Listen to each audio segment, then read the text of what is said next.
conference, which I don't know if I should actually say that out loud or not, but it was a YouTube conference. It was a conference by YouTube stars for other YouTube stars and fans of YouTube stars, and so it's more of a cultural YouTube. Yeah. Wait, was it for like a particular industry or for any YouTube subculture? Um, Probably like more of a pop culture-ish, if you will.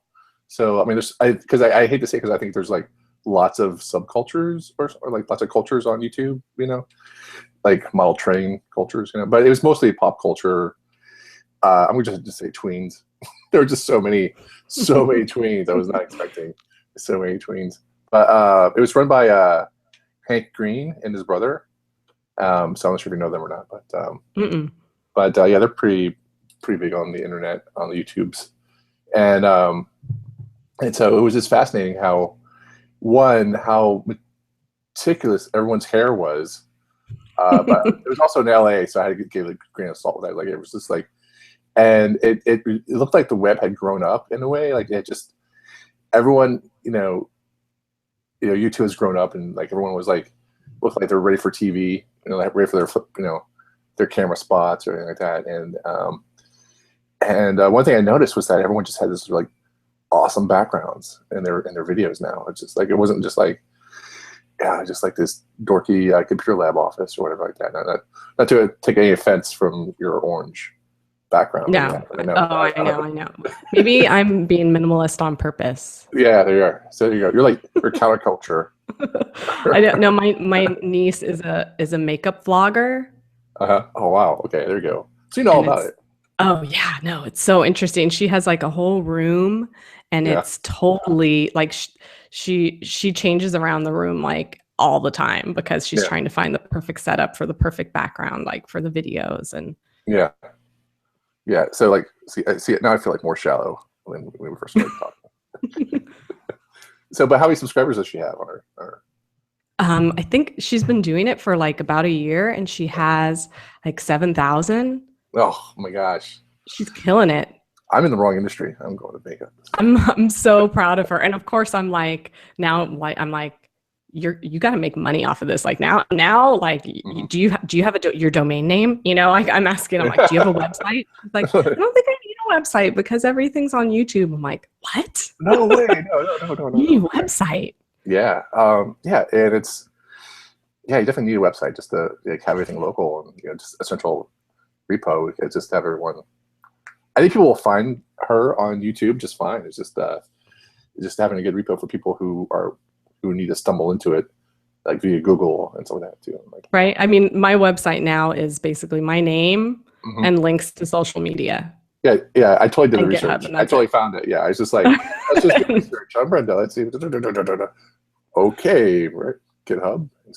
So yeah. Oh, she doesn't blog. I don't know anything about her. But yeah, that was it. That was the other thing. Was like, it was kind of cool. It was just one small story, and I don't know their names or not, but these people had a big viral hit in 2009, and making commercials. They had a grant or something like that. They're doing commercials, a grant, and for small businesses. They just took like an RV and went around to small businesses and made commercial videos for small businesses that they found or whatnot.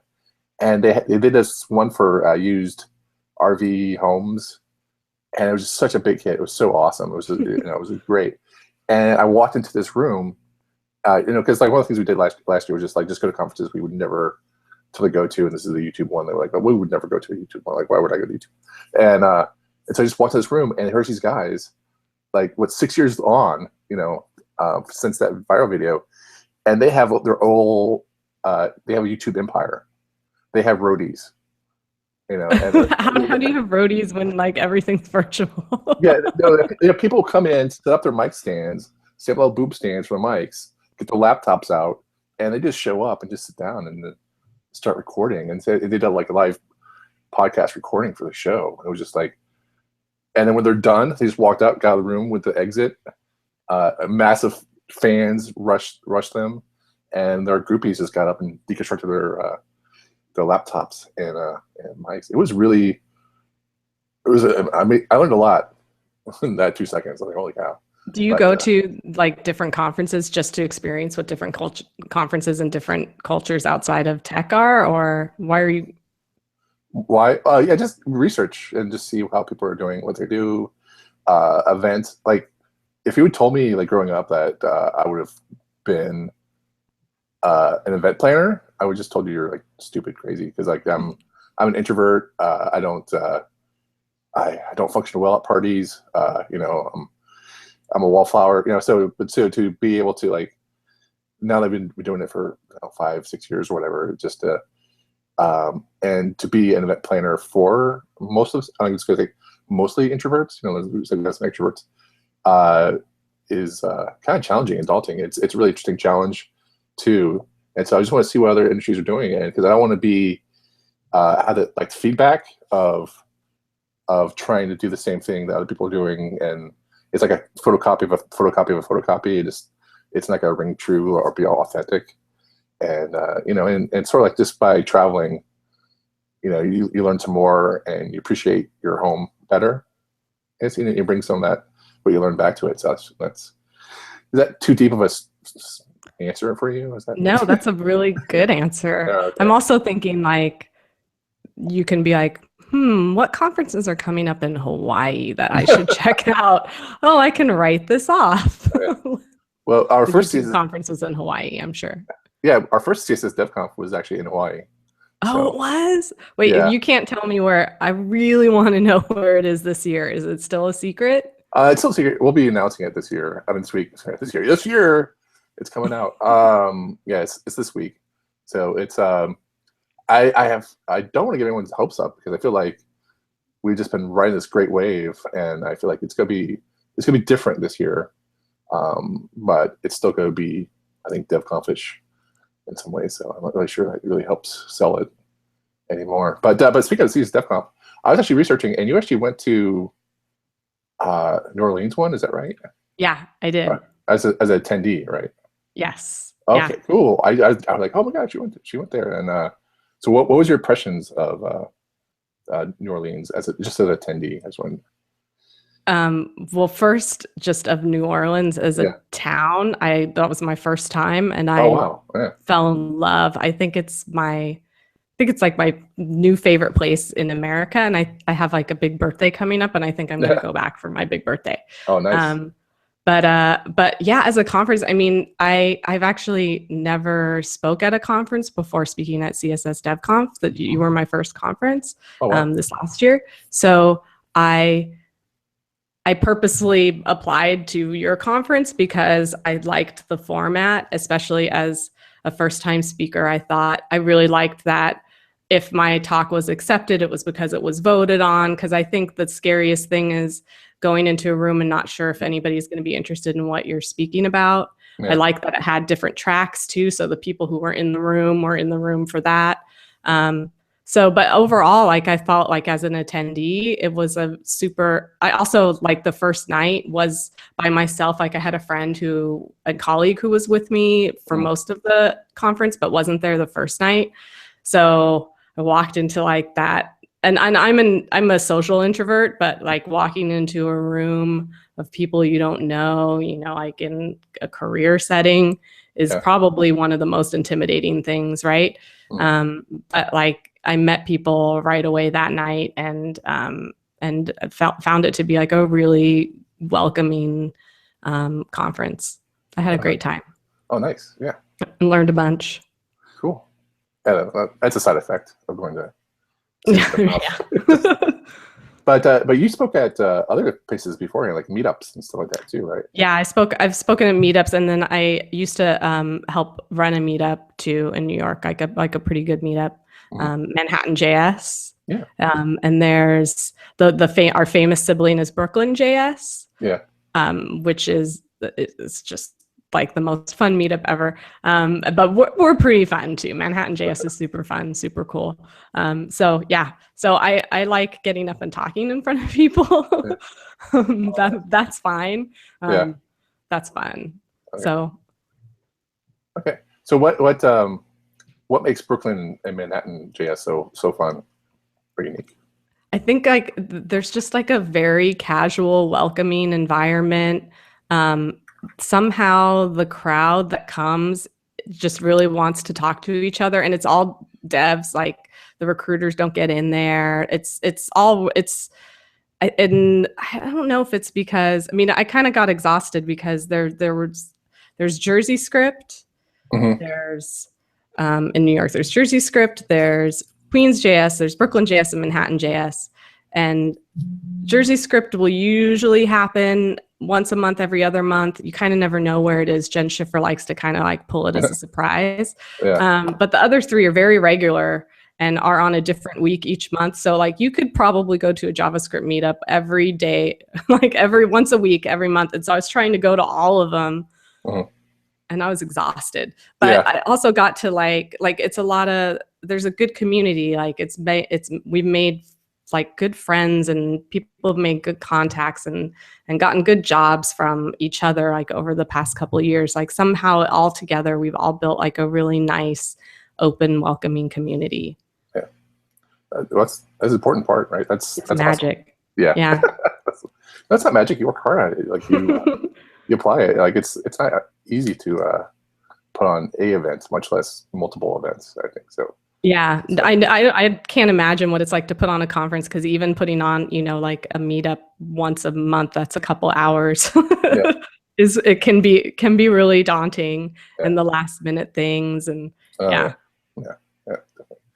Yeah, and then it's great. So if you I think meetups are great just if you're starting out to be a speaker or you want to speak at things. I think meetups are just a great way of doing it. I know and definitely if you don't have one in your area, I think just definitely go start one. It's very important to do. This year I was speaking to somebody I met at CSS DevConf, was talking to him about Manhattan JS and stuff, and he's like, well, I live in like a little town in Texas. And I'm like, well, I'm like, start, he's like, I think I'm gonna just try and start something. And I'm like, yeah, totally, start something. And he had like a successful first JavaScript meetup, like put it on meetup.com. Like meetup.com is really good because people find things there, right. So you can advertise, but it does so much for you. Right.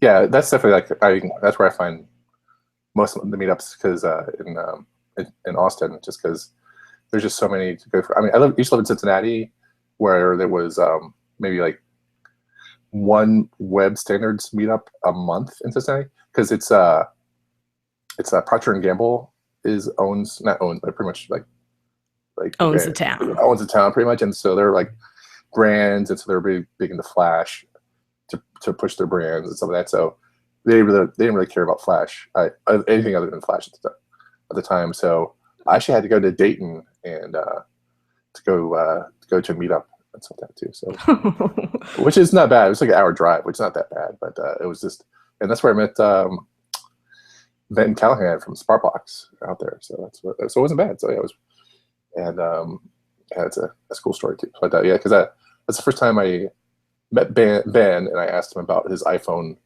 1 at the thing. And I think we've been friends ever since then. So yeah, it's pretty cool. But yeah, so that's my podcast. It's Meetup How I Met Ben, and so that's how. But anyway, just think that's a really boring story. I'm sorry, but we'll cut this one out in post. But yeah, so I'm actually curious. Like, so what you went to CSS DevConf in 2014, and then you decided to speak at. When did you decide to submit for 2015 CSS DevConf? I'm just really curious about. Oh yeah. So I kind of did a lot of meetups in conferences in 2014. I went to CSS Conf and JS Conf in Florida. I went to SAS Conf, and then went to CSS DevConf. And I think like I had kind of thought about, what would be, I think you're always on the lookout for new challenges within your career that would be cool. And so I thought that maybe speaking could be something that would be a good, fun challenge for me. And so I'd been kind of thinking about it. And like I said, I think I just, I felt confident about CSS DevConf. I thought it would be a comfortable environment to be a first speaker. Like, I thought about CSS Conf, and as the first time speaker, I thought that sounded like so intimidating. I don't know, just it's a single track, and there's a lot of really people doing really amazing things in CSS who speak at that, and it's really inspiring. And I don't see myself as fitting in there, but I really liked, like, I mean, I also did the thing where I found something I wanted to learn, and then I committed to making a presentation about it at a meetup, and then I had to research it and find out everything for it. Like, I didn't, like, so my talk for CSS DevConf was on SVGs and the code behind SVG, and I didn't know that, but I wanted to learn about it. So I committed to doing a meetup. So I forced myself to learn about it. So that was kind of my path to that. And then it got really well received at the meetup. And then as soon as I did it once, I was like, oh my gosh, I need to change it like this. And like, you know, I got so much different, you know, different responses, and was so inspired on how to change it up and make it better. And then I did it at another meetup I went out of town. I took it out of town to Philly. Yeah. And, you know, kind of changed it up there, and then got some more feedback. So I've been refining it and practicing it.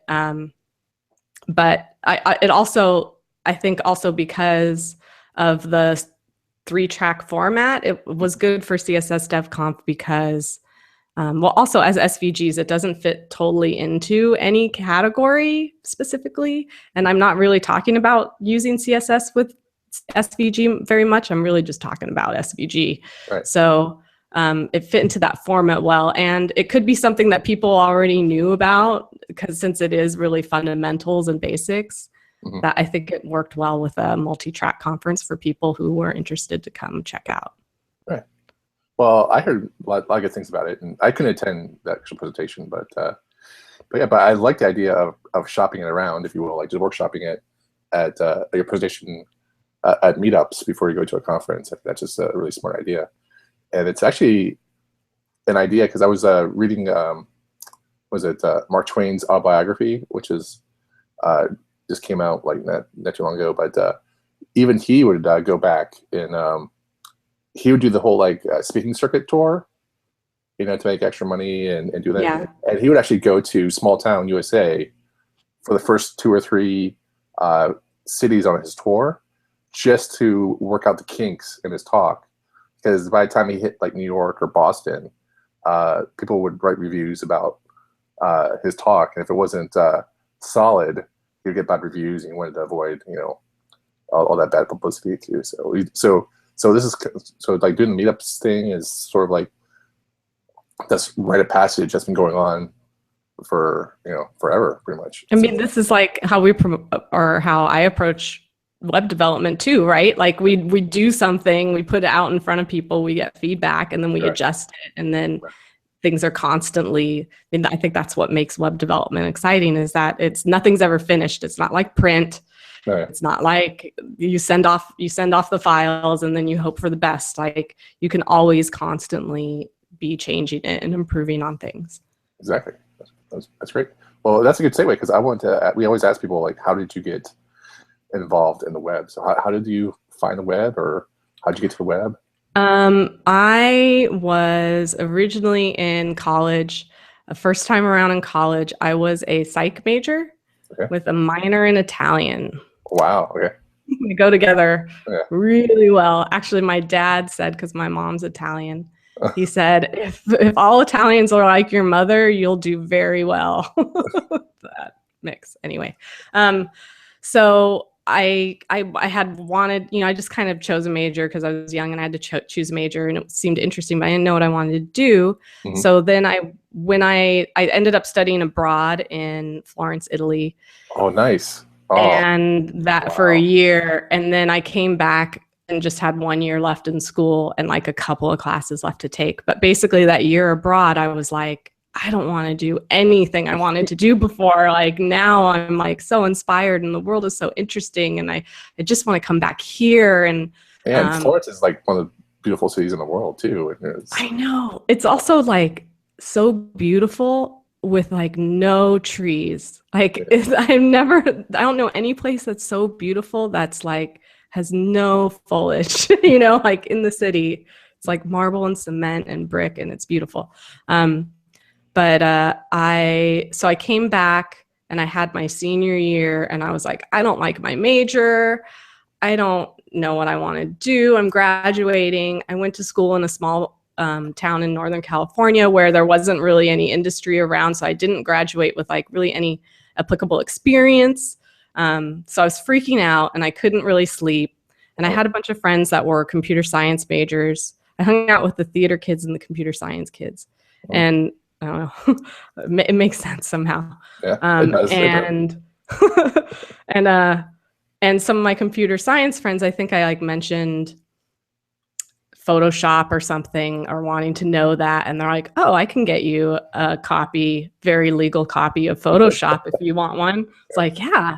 So I got like Photoshop 2 or something. I don't know. It's like some early Photoshop. This is like late 90s. And then another one was like, do you want to know how to make web pages? I was like, yeah, sure. And he just basically showed me like view source. Yeah. And I was like, wow, this is incredible. And that was it. And so I just sleepless nights, not knowing what I wanted to do with my life. I was like making GeoCities fan sites. So what type of fan sites were you making? Leonardo DiCaprio was my first website, was a fan page for Leonardo DiCaprio. Okay. And I did it before Titanic. Oh, okay.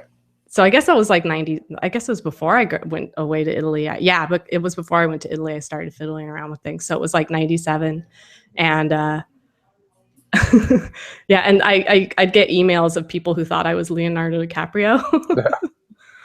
After Titanic came out, like my counter went crazy after Titanic came out. Like I had like thousands of views or something. I went viral. And then and I had a Spice Girls website, fan site. Oh wow, okay, great. And then I also had, and I have the code up on my GitHub. I found it like 6 months ago. A Robbie Williams fan site, the British pop star.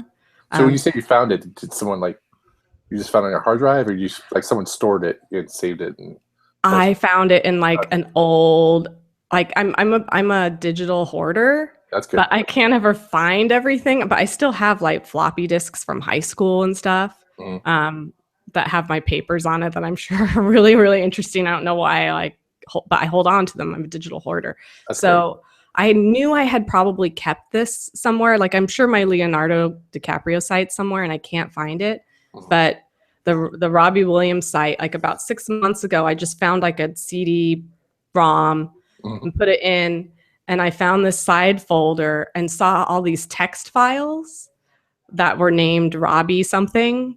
And then I was like, oh my God, this is the website, because I remember I didn't know that I could put .html and still see the file in my like Mac text editor. So I would write all my HTML as a .txt, upload it, and then change the file extension to .html to make it render. Wow. Okay. I don't know why I was making it so hard. Yeah. So I had them all stored on my computer as .txt files. So then it was magic. I was so excited, but I lost a lot of the images. I guess they were too much to store. So that was sad. But it's like totally like it's before, it's before CSS, but I didn't even use tables. It's like paragraph tag, image, break, paragraph. Yeah, it was old school, right? Yeah. So because I was just talking to Jeffrey Seldman about like the history of the web and how much it was lost in terms of all the old stuff that we used to do or that was out there, and how we don't have a way of saving it. And so so I'm glad you're a hoarder, and so make sure to save everything. Some of it, but still, like I still save things. Well, I mean, also the web moves so fast. Like we do what we do is like. I think that's part of the beauty, is that it doesn't last. I don't know. It's the bittersweetness of it. I don't know. Yeah, it's very fleeting, but then at the same time, it's like, it's gone. I mean, it's kind of weird. Like also Jeffrey Veen wrote about this once. Is like how there's like a newspaper will always have the ads of it. Like you go back to the archive of a newspaper, you'll see the article, but then you'll see the ads of that time. And now when you go to a newspaper website, you'll see the ad, a story from like 1997, 99, and then you see this like ad for like present day, and there's gonna be this weird. That is so true. Yeah. That's so sad. Like I used to, so I ended up, this will segue into the future. So then I graduated from school. I didn't know what I wanted to do. And I traveled and moved around and waited tables and bartended and worked in theater administration, did a whole bunch of random stuff.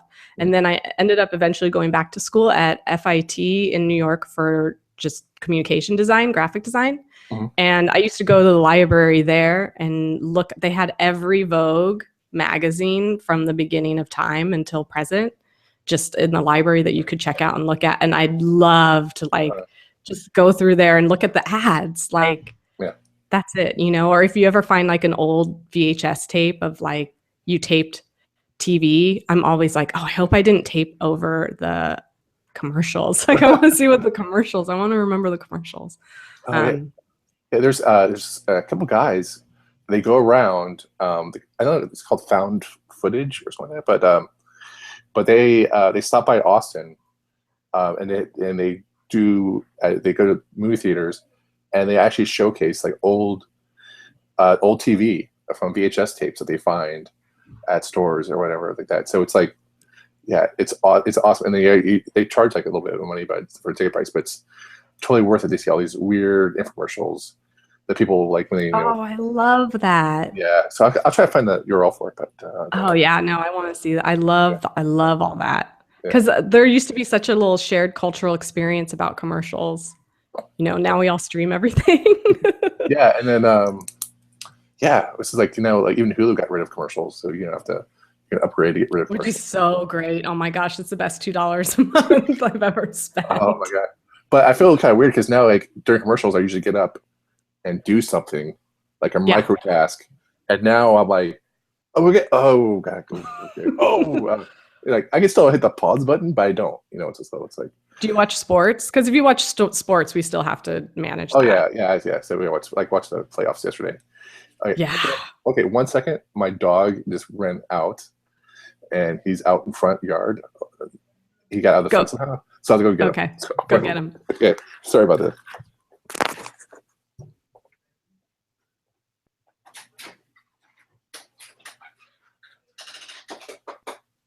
Daisy.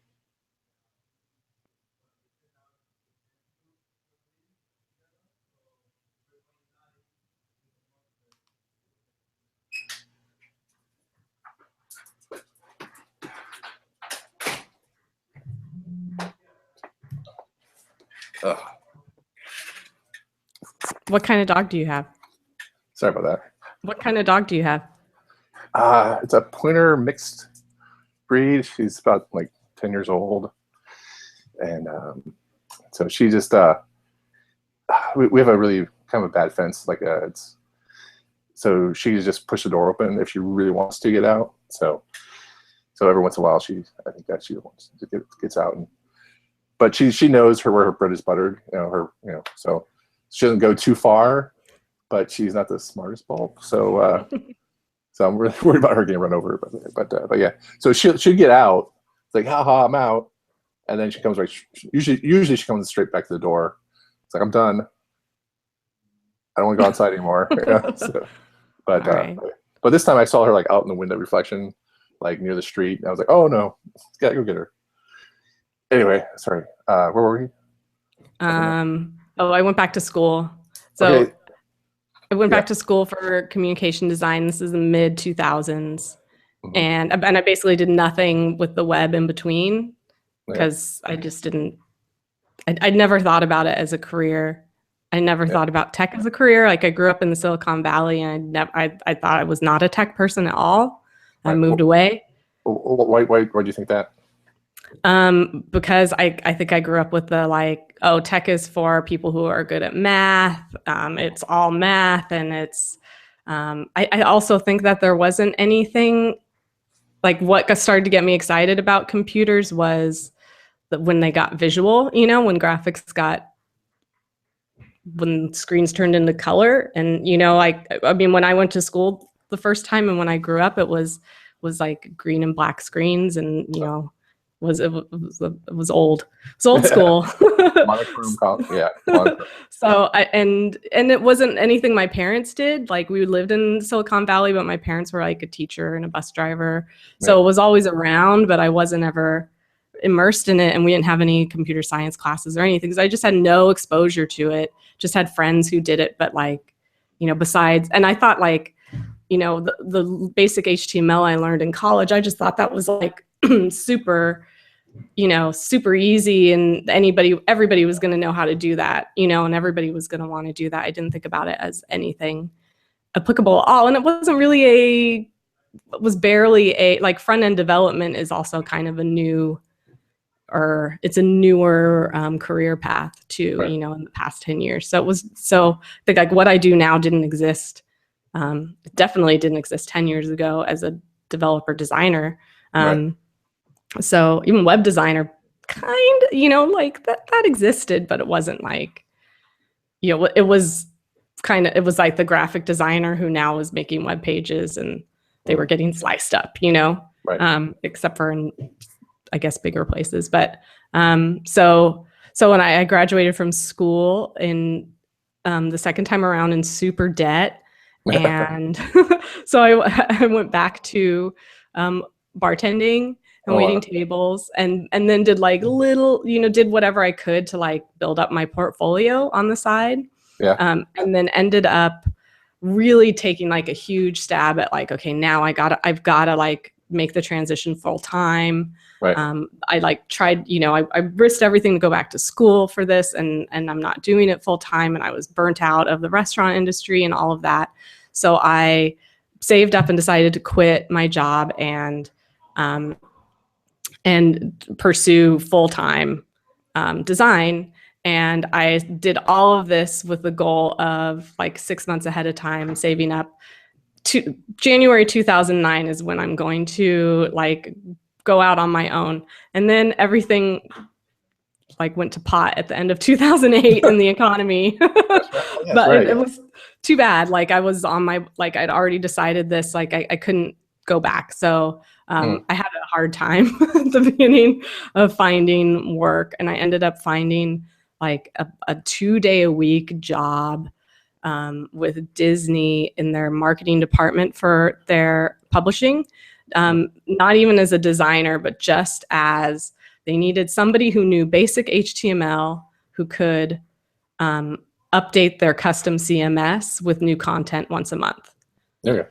So I was like, okay, I can do that. I know basic, like I had learned more web from school, like just a little bit, like I learned Dreamweaver. And then I had started taking classes on Flash, like I took a Flash class and Dreamweaver, because I started to notice that like the only thing that was getting me any interviews or any interest was the little bit of web like coding that I knew. So I started to try and expand on that, and I got my first freelance like big project from knowing Flash, because I was the only designer who knew how to update their Flash website. And then that led to more, you know, Flash or more opportunities, and I ended up redesigning this, or creating their e-commerce site for the spa.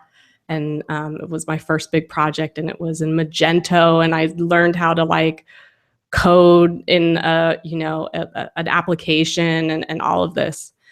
So I just I think that was it. Like I just started to notice that I could get work doing it, and then I started to learn more, and then I got hooked.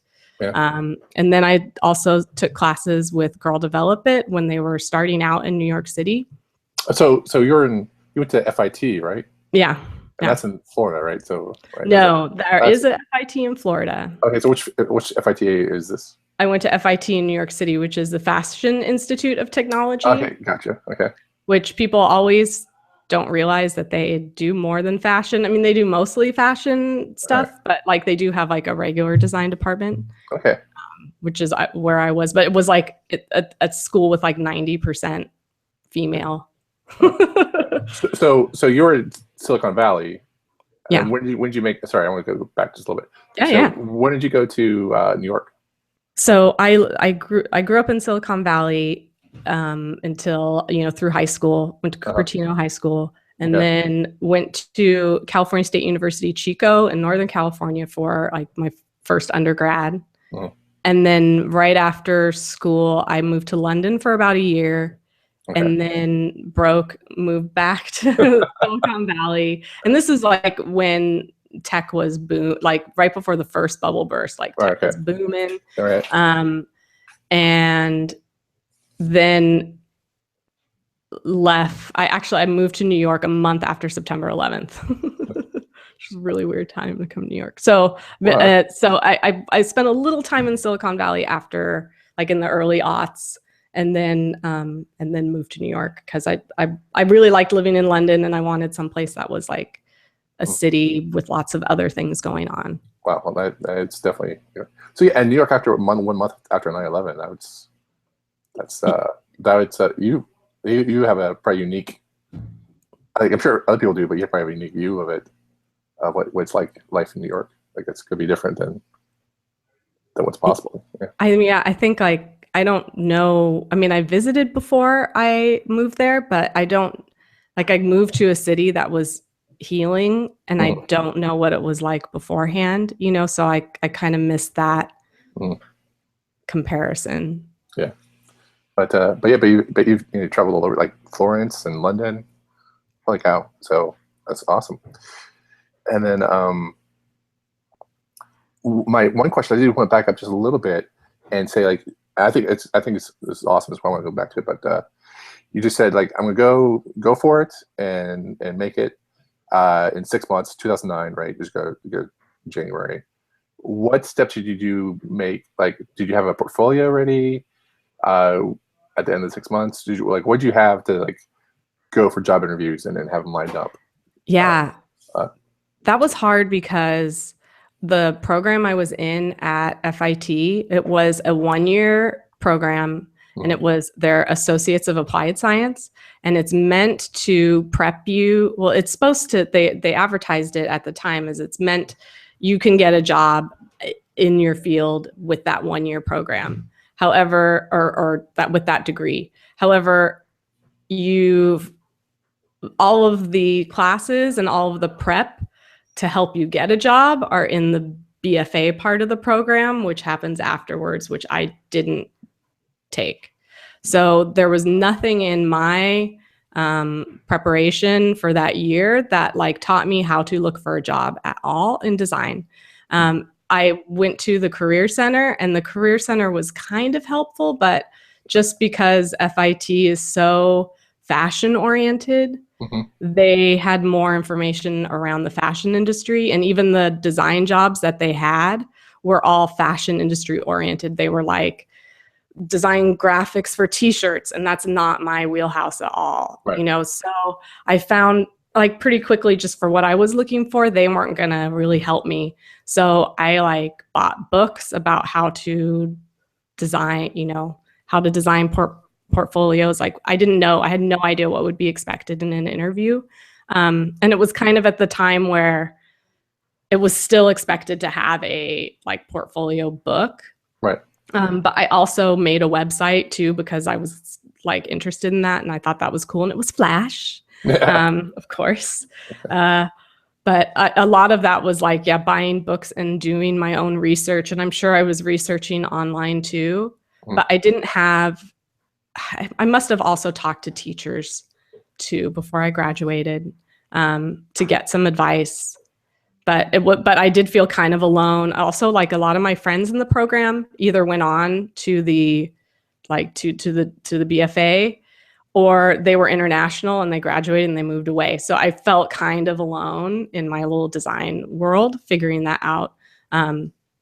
So I think that's why I started to take more classes to meet people and to learn things, and then started to like do Girl Develop It and things like that. So I did have a portfolio book, and it, excuse me, it was beautiful. Oh, I used like printing was so hard. It was huge. I still kept it because it was so pretty.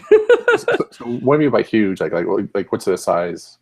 Oh, what was it? It was like probably like I had to use a special big printer. It was like 18 by 12 or something. I don't know. I went to AI Friedman in New York City and just bought like a beautiful portfolio book, and they had pages that were like really nice paper that like fit into this case, and it was really nice. Like I had a nice presentation. The content in it was probably like I wish I could like make that better now looking back.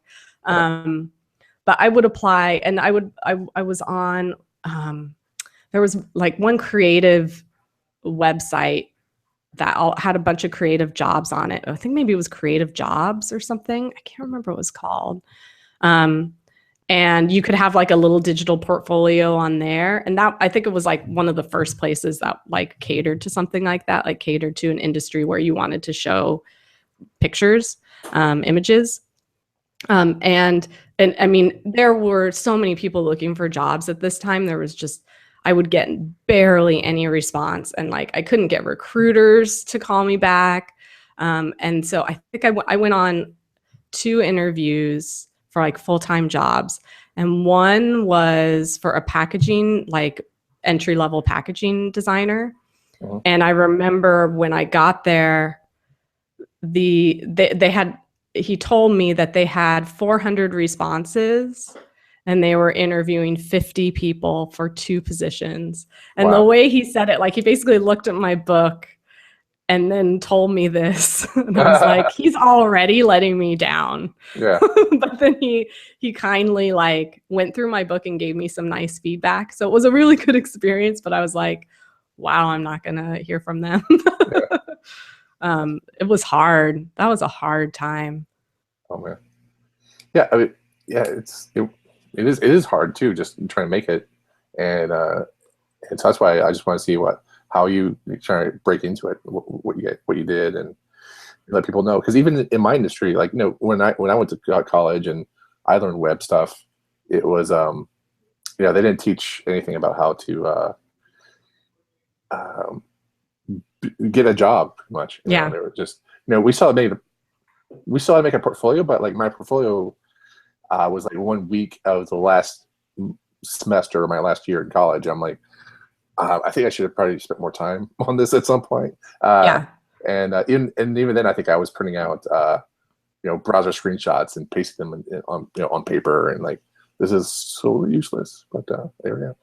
But yeah. I also think like what I did, I was scrappy. I did what I had to do. Mm-hmm. But I think it actually, like I was frustrated that first job at Disney was only 2 days a week. Yeah. And they had just had like a huge round of layoffs because of the economy. So they were strapped for help. But they also, didn't have the budget to bring people on. But I ended up sitting around all the designers, even though I wasn't a designer, and just made friends with them and, expressed my interest in like helping if I could. And they started to give me little things. Right. And then once things started to get healthier, now I can work 3 days a week, and let's give her some more design, because you don't need to, just enter data in a CMS for 2 days, and they were super great at giving me more experience and giving me opportunity. And then I started to get like web opportunities there, because they would send out to agencies like little Facebook pages and custom pages. And I was like, I could do that. Yeah. And they're like, well, okay, why don't you try? Because that will save us 5 figures, Wow. Like these, I don't know, these places were charging like a crazy amount to do Facebook pages. So then I got to like do that kind of stuff. But then at the same time, I had enough time to do freelance too and continue learning, because I was only working like 3 days a week. And that was going on for like 2 years. Right. So I think, and I took like whatever opportunities I could, and like went, like when I was taking Girl Develop It classes, I went to everything they did, like every coffee code thing, like, and then they started inviting me to things, that were extra. And then I eventually got my first real web development job through Sarah Chips, who's one of the founders of Girl Develop It, because I showed up to all their things and like did hackathons with them, and like that was kind of interviewing, I think, and I didn't know it.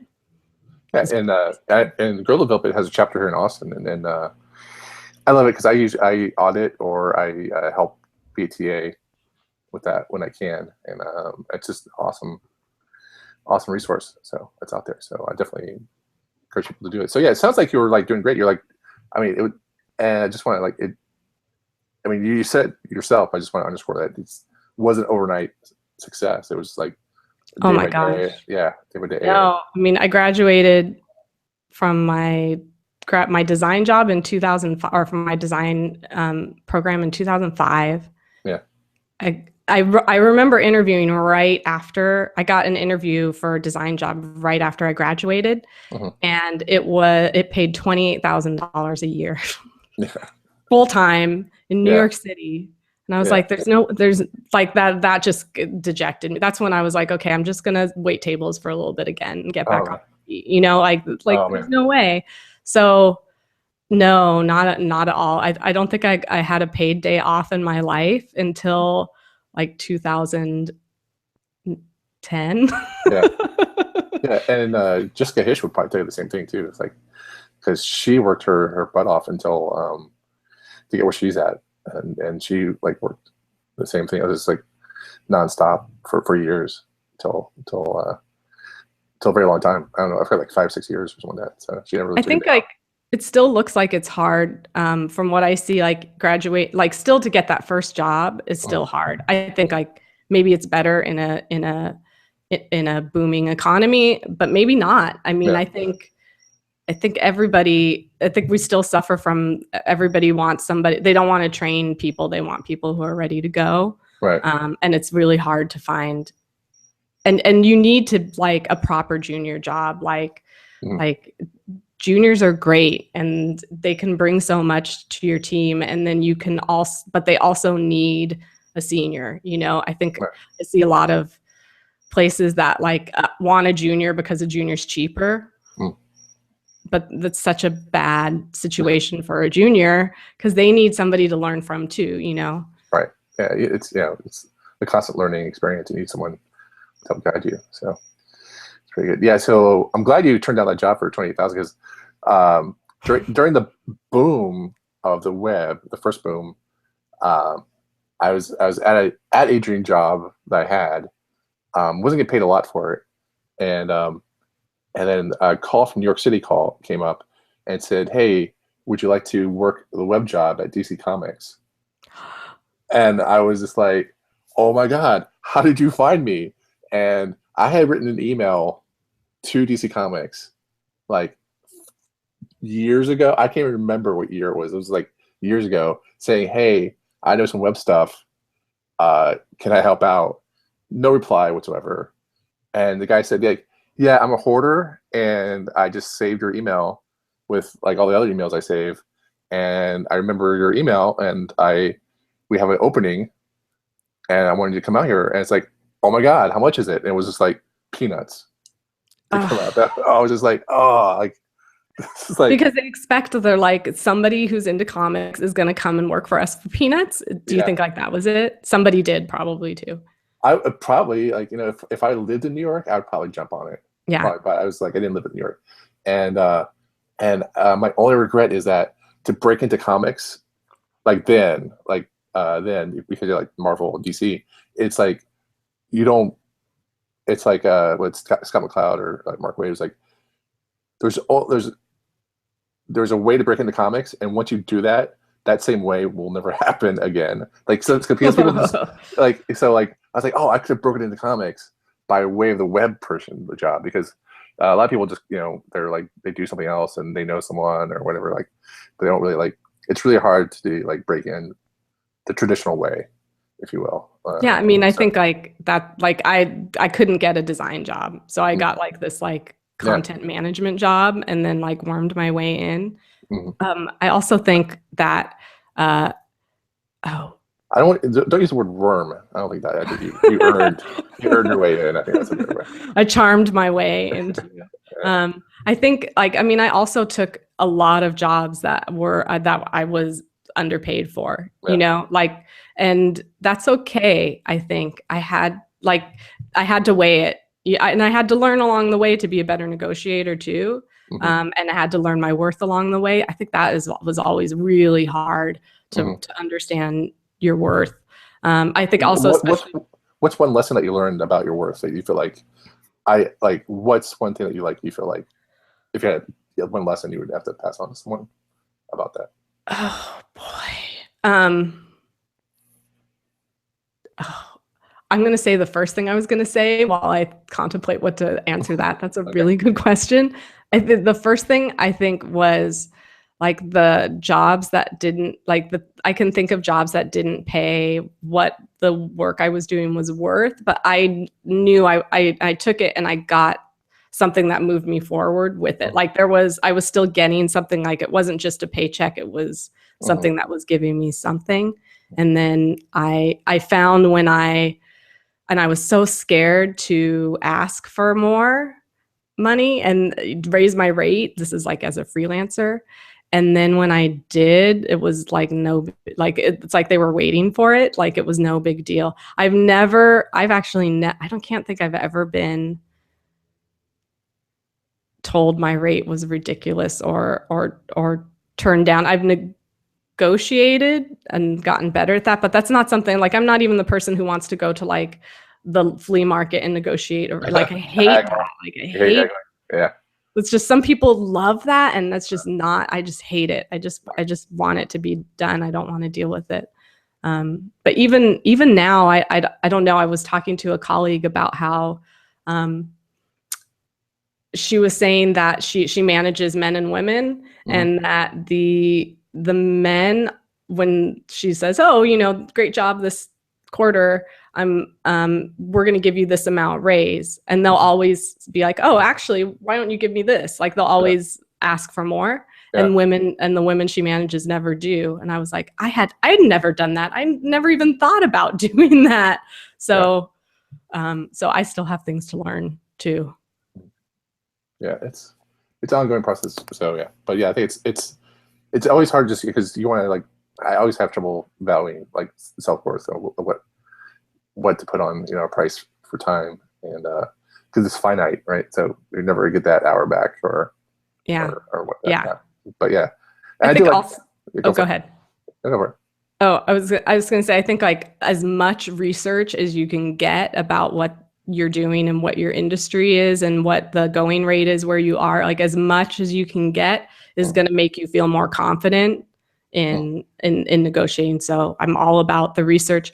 Like when I was interviewing for companies, oh my gosh, glassdoor.com was such a great resource, and it tells you like I was interviewing for big companies, like I was interviewing for Amazon, and there was all this like information about what their interview process is like. So then I like really could walk in the day knowing what to expect. right. Was Cool. an awesome resource. Cool. And I think List Apart used to do a survey about jobs and occupation. I'm not sure they still do it or not, but yeah, they used to compile and ask people for information about salaries and all that stuff like that too. So, Yeah. Yeah. Like all of that stuff. I also once before a job interview, it was it was for an airline, but it was a graphic design job for an airline. And I was like, what would people wear who work in an airline? Like, is that corporate? Is that not? Like, I didn't know. And I wanted to like come to the interview looking like I belong, and I didn't want to have to worry about, I wanted to feel good about it before walking in. Cause I believe in that, like oh yeah, wearing something that makes you feel confident you're going to come across more confident and feel more confident. right. So I actually like went at like 9 a.m. in front of their headquarters and Oh yeah, watched people walk in to see what like they were wearing. nice. Totally helped. It was really Yeah, good. that's awesome. That's great. I would never thought to stalk a company before an interview, but yeah. Yeah, I totally agree with. I actually went to an interview for a company for a startup, and this was my first like. It wasn't my first web job. It was my first like I would say peers web, like people who did web, believed in it, and knew it was not going to go away because usually I had a job like, yeah, it's that web thing we put on the side, whatever, it's. So I actually had to go, and it wasn't as easy to make a website back, as it is now. You just like, oh, website in 5 minutes, but they had like a few photos on a subdomain of a website somewhere of what they were wearing, like a casual photo or whatever, and it was like 5 people in a group shot, and they had uploaded it, and I showed it to my friends and said like, what type of clothes are these, and where can I buy them? Because I'm a nerd and I don't know like anything about fashion. So, and then I got a whole outfit, and I was able to like walk in there with confidence and say, oh, I belong here. Like I totally. Did it work? Oh yeah, well yeah, totally did. I felt better. But yeah, I felt like I belonged. Like, hey, how's it going? But yeah, so it's always so like buying the suit before the interview type of thing. So but yeah, so a little bit off topic, off SVGs a little bit, but I love it. This is awesome. So I listened to Sarah talked all about SVG. She said all the good stuff. She's awesome. Yeah. So I do have some questions about SVGs, but I do want to come back to your presentation that you did for CS DevConf. And I want to say thank you so much, because I did some research, found the slides, because I was not able to see your presentation at DevConf, even though I was, part of the people. That's the problem when there's 3 at a time. That is the problem with it, right? Yeah, it's just, but I heard great things about it, and one of the things was that we held it on the Queen Mary, and in between your slides of SVGs, you actually mentioned the historical aspect of the Queen Mary, and I just want to say thank you so much for doing that. I really do. because we do a lot of effort to find a venue that's historic or whatever nature and stuff like that. So and Queen Mary is one of the most haunted places in America, and so you mentioned that pretty elaborately throughout your slides. That was that was the whole point. Like I wanted I picked the haunted stories. I was like, I'm going to tell you ghost stories in between all this technical stuff. Yeah. What was the most you getting rise out of people about, like, you get like anything particular like that you thought that was the audience liked? Or no, I mean nobody. Well, I mean the thing that was, every time you give a presentation, the audience is set up differently too. Yeah. Like, I think like when I did this talk in the meetup in Philly, it was like I was at the head of a table, so it was much more like a conversation. And I think that opened it up to more conversation. Right. I think the only person at CSS DevConf who got to like really break the audience was Dave.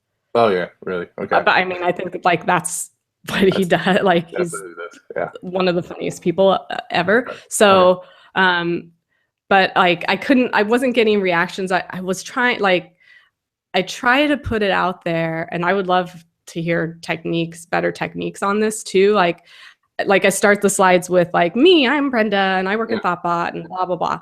And then my next slide is you, who are you? Like, and I hope that actually gives some participation and makes it like, yeah, we can participate. But but also like just the setup was I was on a stage. Right. And it was a little more formal. So I didn't get a lot of like reaction in the moment. But I just went with it. But I think like the creepiest story is like they're like the first class pool. Did you hear the story of like a little girl that drowned and people here like say they still hear splashing even though there's no water in the pool, and they'll see like little wet child footprints. Yeah. But I don't know. I don't believe in ghosts, so. So so the first time I ever heard about the Queen Mary was an Unsolved Mystery episode. Oh yeah. And it blew my brain that I was talking about it at high school the next morning, because because the way they shot it and they told it was just totally blew my brains. I was like, oh my god, it was just, and then I forgot about it, and then we booked the Queen Mary, and I was like, hey, wait a minute, this is that boat that did this thing that had the pool. So we did have ghost tours. Did you go on the ghost tour? No, I know. I should have, like, for more ammunition for my talk. Because do you know where we had the main track room? Right? Is this just little inside baseball, but I'll just be real quick. So we had the main track room and the banquet room, and Yeah. for DEF CON. Okay, and then where and then the little hallway, get to the bathroom, or get that little to get into the room. Yeah. Yeah, right. And so right behind, there's an elevator. There's 2 elevators on each side. And there's a doorway. That doorway goes straight to that pool. Oh. Yeah. So yeah. Wait, did you go to the pool? Oh yeah, we did a ghost tour. Oh, because in the tour. Yeah. So so we did ghost because we do on-site inspections before we get there, because it's just a conference tip 101. If you just go to the venue, if you're doing a venue that's not where you live or whatever, just go to the venue. If you live in the same city, and just look at it and see how you would solve wayfinding issues, like how you get people from point A to point B to point C, which is like one of the main things we worry about is logistics. And not being at a place is, you can still do things with schematics and maps, but once you live it, once you see the space and you're actually in it, you learn so much more in 1 minute than you could just by watching a map. But I digress. So anyway, so we did just to get to know the space better, we came in months earlier and did as many tours as we could. And the best tour was like a haunted history tour, which took you into the whole boat. And so we a good feel for the ship that way. And so it was really spooky for me, because I knew exactly where that pool was. And I was hoping no one really put 2 and 2 together where the pool was. I was like, oh. I didn't. That was right there. Nope. But so how do you pick a venue? How do you decide where? It's very hard. We try to find something that's historic in nature. Thank you for the question. Historic in nature, something that if I were to go to a conference, I would appreciate to know more about the environment that we live in. That's also due to conference organizers making sure they put some of the flair from the locality, if you will, into the conference. And so that's why we do. We had ghost tours available on the opening reception of Queen Mary. We also we did some other things too. We had opening reception. Oh yeah, we also had a local yacht rock band play Monday nights on board.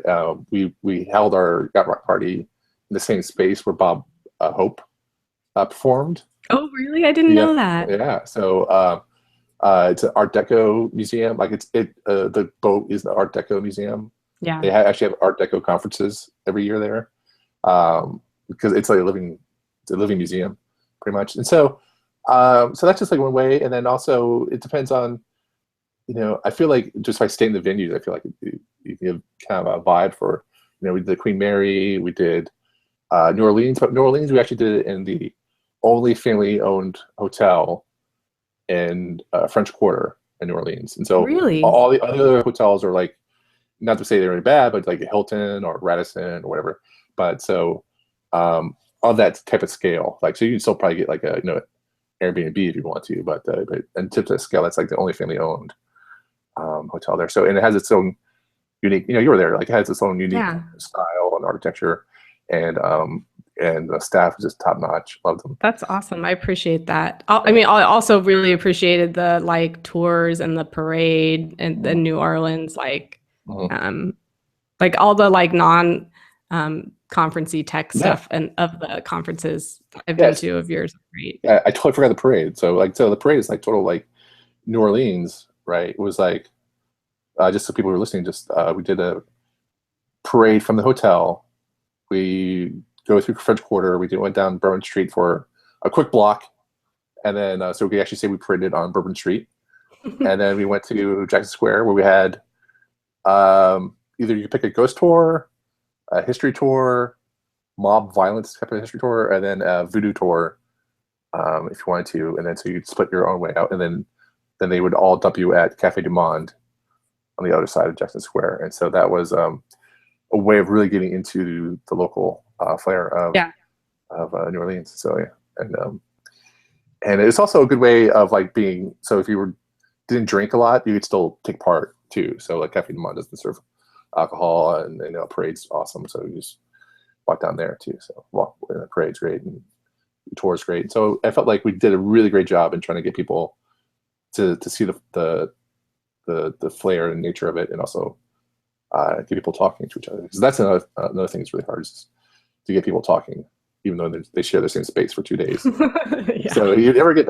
It's really like one of the hardest things we do is get people to talk to each other. So, but yeah, so New Orleans, and then we did the Stanley Hotel in Colorado, which is the inspiration for The Shining. Oh yeah, yeah.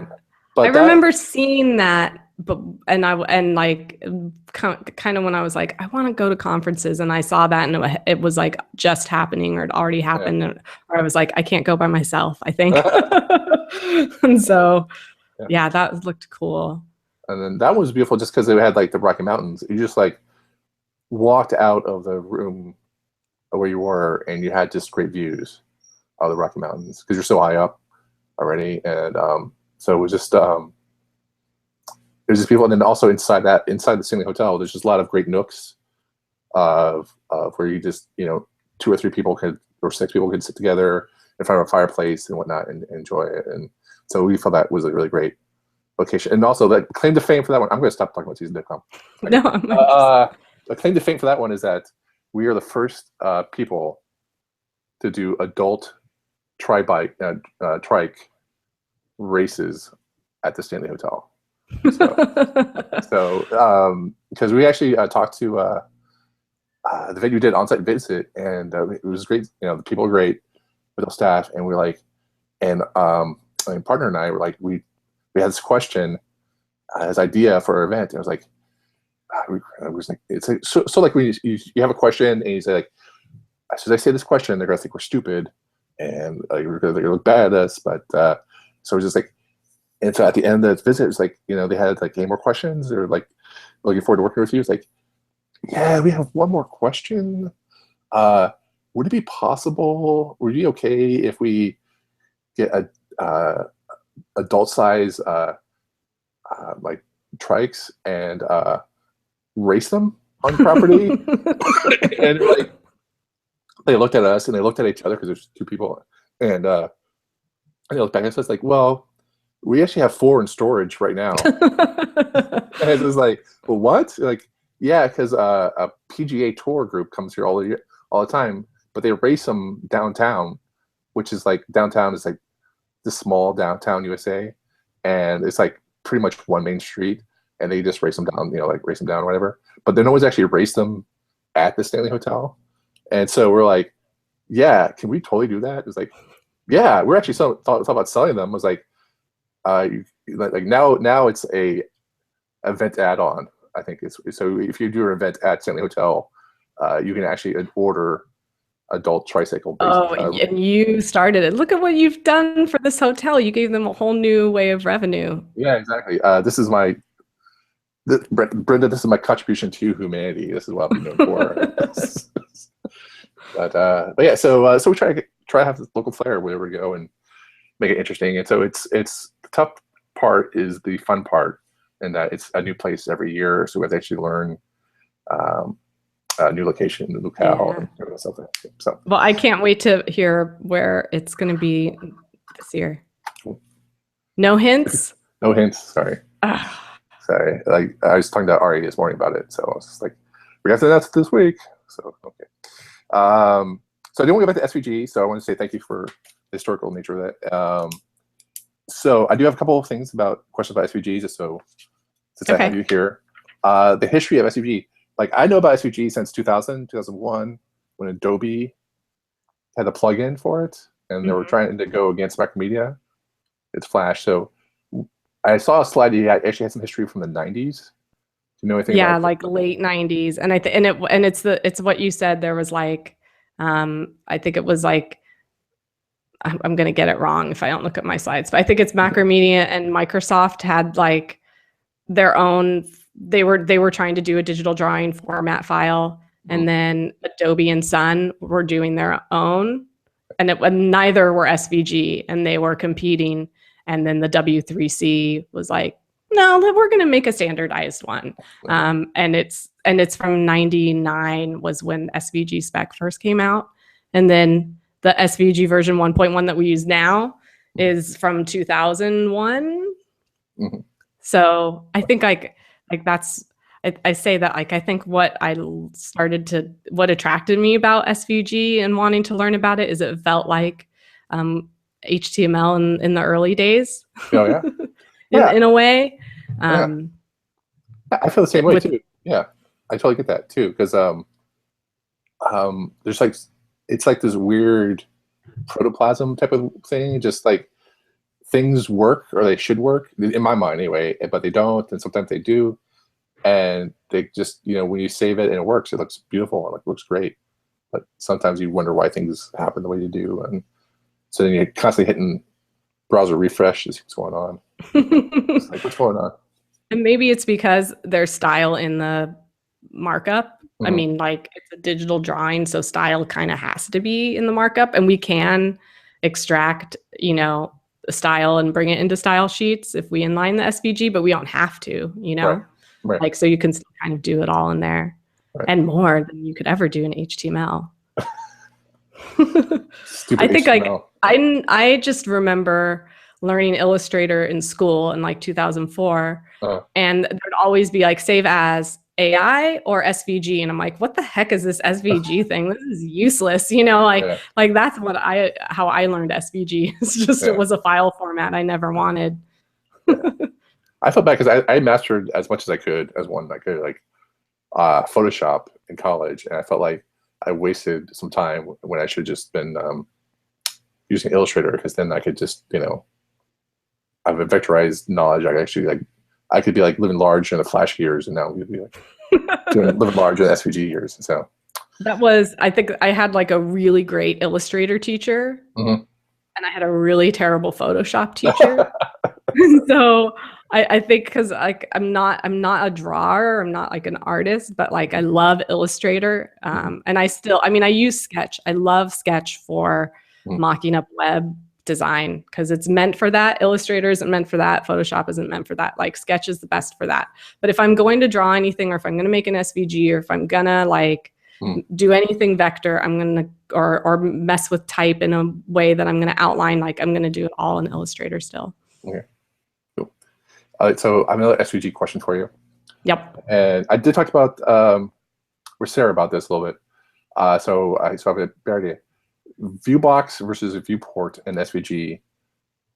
What's totally different? Totally different. What? Because like viewbox, I get like you have a coordinate system like 0, 0, and like 55, 55 for a square, right? And then the units could be like, it doesn't really matter because it's all self-referential. It could be like, you just think of like 0, 0, and 50 peanuts versus, you know, it doesn't matter. Like, it can be like whatever.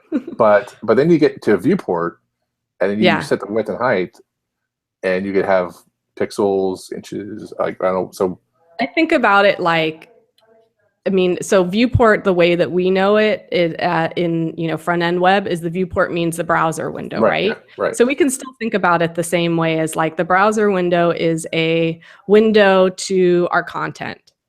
So if we think about it like that, like the SVG has its own window to its content, and that's the viewport, which is basically your height and width of that window, right? So like the height and width of your browser. Then inside of that, there's the view box is saying what I want to show from like of my content. And it can be exactly like the same as the view bot or the viewport, or you can it's like I think of it like absolute positioning. Okay. Using coordinates, and I mean, and it's a little different in syntax, but like if a view box starts at 0, 0, that's basically saying like position everything from the top left-hand corner of my view port. Okay. I need to make sure I'm saying, I have to think hard to make sure I'm saying the right one each time.